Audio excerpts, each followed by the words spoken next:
Hello students, আমি Nitish sir জ্ঞানজ্যোতি coaching সেন্টারের পক্ষ থেকে তোমাদের প্রত্যেককে জানাই আরও একবার স্বাগত।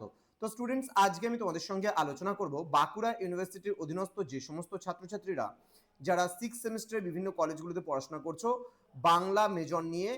তোমাদের রয়েছে মেজর পেপার 16 বলে একটা পেপার রয়েছে, সেখানে তোমাদের থাকছে বাংলা নাটক, এবং এখান থেকে একক নাম্বার 3 বলে যেটা রয়েছে সেখানে যে নাটকটি থাকছে তার নাম হচ্ছে এবং ইন্দ্রজিৎ।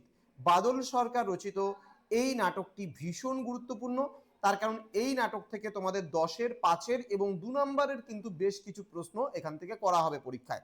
তো আজকের এই সাজেশনটি, বাংলা সাজেশনটি 2026-এর ছাত্রছাত্রীদের যারা পরীক্ষা দেবে তাদের জন্য, এবং প্রশ্নমান 10-এর ওপরেই কিন্তু বাংলা নাটকটি থেকে আজকের এই এবং ইন্দ্রজিৎ থেকে প্রশ্নের উপস্থাপনা। তোমরা যারা এখনো পর্যন্ত আমাদের চ্যানেলটিকে সাবস্ক্রাইব করোনি তারা অবশ্যই চ্যানেলটিকে সাবস্ক্রাইব করে পাশে থাকা বেল আইকন অল প্রেস করে দাও, যাতে নেক্সট টাইম থেকে কোনো ভিডিও আপলোড করলে তার নোটিফিকেশন তুমি সবার আগে পেতে পারো। এছাড়া যারা ভাবছো যে অনলাইনে আমাদের ক্লাস জয়েন করবে, যারা আমাদের থেকে নোটস নেবে, তারা অবশ্যই যোগাযোগ করবে আমাদের অফিসিয়াল নাম্বার 7076398606 নাম্বার অথবা 6295916282 নাম্বারে। তোমাদের টোটাল কোর্স ফি থাকছে তোমাদের এই সাধ্যের মধ্যে জাস্ট 1199 রুপিস পুরো সেমিস্টারে অল সাবজেক্টের কোর্স ফি। তো যারা এখনো আমাদের সঙ্গে যুক্ত হওনি তারা অতি সত্বর আমাদের সঙ্গে যোগাযোগ করো এবং যুক্ত হয়ে যাও। চলো শুরু করছি আজকের ক্লাসটি প্রশ্নমান 10-এর জন্য এবং ইন্দ্রজিৎ থেকে। কি রয়েছে জেনে নেব। প্রথম প্রশ্ন কি বলেছে, এবং ইন্দ্রজিৎ নাটকের নামকরণের সার্থকতা বিচার করো। ইন্দ্রজিৎ নামটির আগে এবং প্রত্যয়টি ব্যবহারের তাৎপর্য কি? ভেরি ভেরি ইম্পর্টেন্ট কোশ্চেন কিন্তু এটা। নেক্সট প্রশ্ন, অস্তিত্ববাদী বা অ্যাবসার্ড নাটক হিসাবে এবং ইন্দ্রজিতের সার্থকতা আলোচনা করো।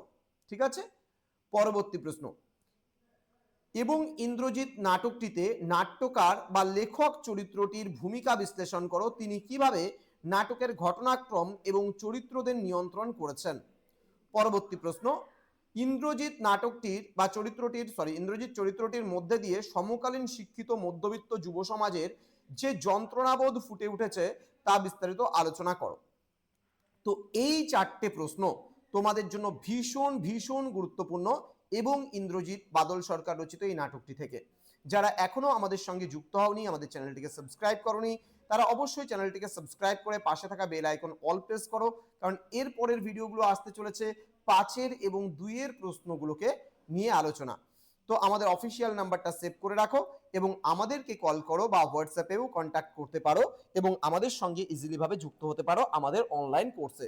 তোমাদের উজ্জ্বল ভবিষ্যৎ গড়ে তুলবো আমরা, এটা কিন্তু আমাদের প্রতিশ্রুতি। দেখা হচ্ছে খুব তাড়াতাড়ি আরো একটা নতুন ক্লাস নিয়ে তোমাদের সঙ্গে। তোমরা প্রত্যেকেই ভালো থেকো, সুস্থ থেকো। Thank you so much, thanks for watching after all, thank you.